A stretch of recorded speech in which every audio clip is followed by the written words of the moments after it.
10월 셋째 주 알짜 뉴스입니다. 스마트폰과 태블릿 등 이번 주에도 IT 소식들이 넘쳐났는데요. 한 주간의 주요 소식으로 이번 주 뉴스 시작하겠습니다. 아이폰4가 사전 예약 판매 첫날 60만 대가량의 주문이 접수된 것으로 집계됐습니다. 이는 아이폰 3GS 시판때보다 10배가량 많은 수량으로 전산망 장애와 시스템 오류가 발생해 애플이 공식 사과를 하기도 했습니다. 지난해 말부터 상승세를 보이기 시작한 DDR3 메모리가 최근 70%에 가까운 시장 점유율을 보이고 있습니다. DDR3 전용 슬롯 메인보드가 늘고 있고 DDR2 판매가가 떨어지지 않는 것도 DDR3 인기 요인으로 분석됩니다. KT가 직원 대상으로 아이폰 3GS 공짜 판매 프로모션을 진행하고 있습니다. 일반 소비자와의 형평성 논란도 나오고 있는 가운데 KT는 직원들을 통해 일부 외부 판매도 진행할 것으로 알려졌습니다. 빠르면 내년 7월 지금의 이동전화 요금보다 20%가량 저렴한 모바일 인터넷 전화 서비스가 시작될 것으로 보입니다. 한국모바일인터넷은 지난 11일 방송통신위원회에 Y브로 서비스 허가 신청을 접수했다고 밝혔습니다.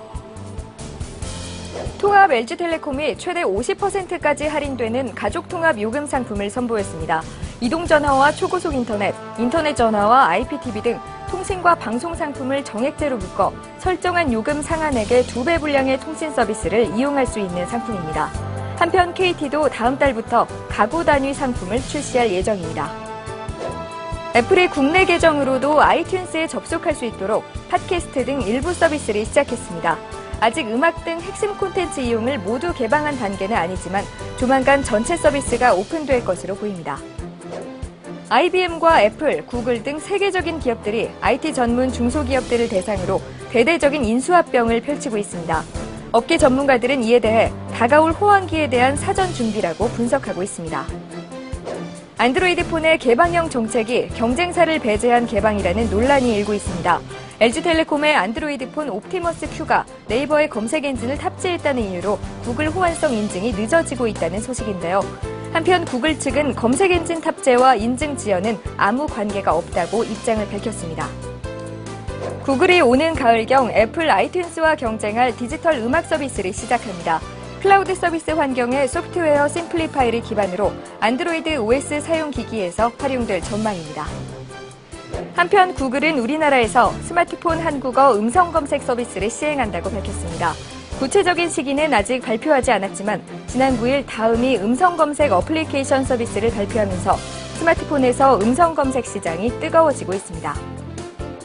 삼성전자가 준비 중인 태블릿 PC 갤럭시 탭에 프로유로 알려진 구글의 운영체제 안드로이드 2.2 버전이 탑재될 것이라고 엔가젯은 보도했습니다. 글로벌 게임쇼 E3가 지난 15일부터 17일까지 2박 3일 동안 미국에서 치러졌습니다. 마이크로소프트 등 콘솔 플랫폼 3사를 비롯해 여러 게임 업체들이 다양한 신작들을 발표하며 게이머들의 관심을 모았습니다. 월드컵이 세계 IT 회사들의 주가에 좋지 않은 영향을 미칠 수 있다는 분석이 나왔습니다. 대형 TV 판매율이 늘기도 하지만 월드컵 경기 시청을 하느라 소프트웨어나 컴퓨터 구매율은 줄어들기 때문이라고 합니다. 지난 1분기 소비자 불만 조사 결과 휴대폰에 대한 민원이 가장 많았다고 공정거래위원회는 밝혔습니다. 이 중 가장 많은 부분은 품질과 사후 관리에 관한 불만으로 나타났습니다. 1m 높이에서 떨어뜨린 아이폰4의 액정 화면이 실험 3번 만에 산산조각 났다고 미국의 한 블로거가 사진을 공개했습니다. 아이폰4의 강화 유리는 기존보다 30배 이상 단단하다고 발표된 바 있습니다. 블루투스 4.0 기술 발표회가 있었습니다. 블루투스 SIG는 전송 속도를 높인 3.0에 비해 전력 소모량을 대폭 줄여서 모바일은 물론 건강과 의료, 홈 엔터테인먼트 등 여러 분야에서 소형 배터리로 다양한 애플리케이션을 구동할 수 있다고 밝혔습니다. 블랙베리로 유명한 림사가 터치스크린과 쿼트 키보드를 동시에 탑재한 스마트폰과 블랙베리 폰 3G망으로 연동해 사용할 수 있는 태블릿을 준비 중이라고 월스트리트 저널이 전했습니다. KBS가 수신료 인상 방안에 대해 발표했으나 야권과 시민단체 등으로부터 반발이 일고 있습니다. 지난 10일 우리나라 첫 우주 발사체 나로호가 2차 발사에 실패한 가운데 무리한 강행이었다는 비판과 함께 우리 측과 러시아 측 책임 공방, 3차 발사의 어려움 등의 문제가 뒤따르고 있습니다. 네, 이어지는 순서는 오늘부터 새롭게 선보이는 코너인데요. 각 분야의 이슈 제품과 트렌드를 담당 기자를 만나서 자세히 알아보는 시간입니다. 이번 주에는 디카 전문 차주경 기자를 만나고 왔습니다.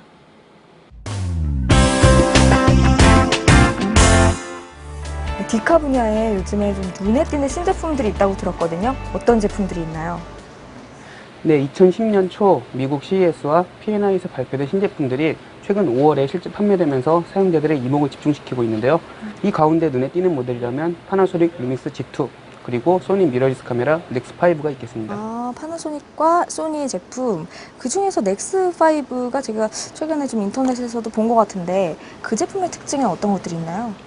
네, 소니에서 최초로 선보인 미러리스 카메라 넥스5는 최근 사용자들 사이에서 화제가 되고 있는데요. 소니 알파 시리즈의 이미지 센서, 그리고 사이버샷 시리즈의 편의 기능, 핸디캠 시리즈의 풀 HD 기능을 모두 가지고 있는 새로운 개념의 카메라라고 보시면 되겠습니다. 새로운 개념의 미러리스 카메라.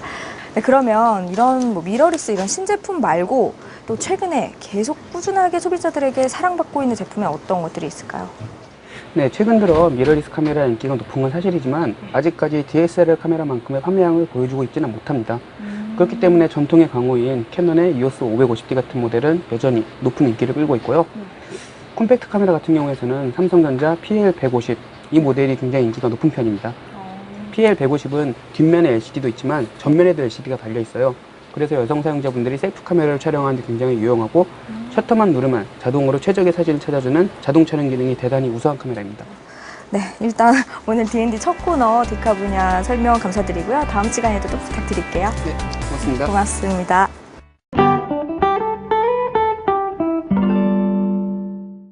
삼성전자는 수심 3m에서 1시간 동안 촬영할 수 있는 콤팩트 카메라 WP10을 출시합니다. 1220만 화소의 광학 5배 줌 렌즈를 장착했으며 LCD는 2.7인치 방진 기능을 갖췄습니다. 신형 엑스박스 360이 공식 발표됐습니다. 발표 직후 미국에서 $299에 판매가 시작됐으며 그 외 국가 판매일은 미정입니다. 본체는 유광 블랙이며 250GB 하드디스크와 와이파이 기능을 탑재했습니다. 닌텐도 3DS도 모습을 드러냈는데요.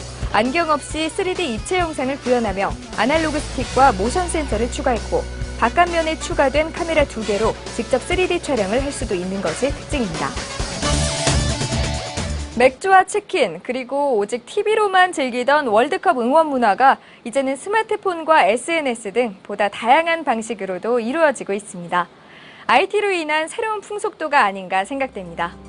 그럼 저는 다음 시간에 다시 찾아뵙겠습니다. 고맙습니다.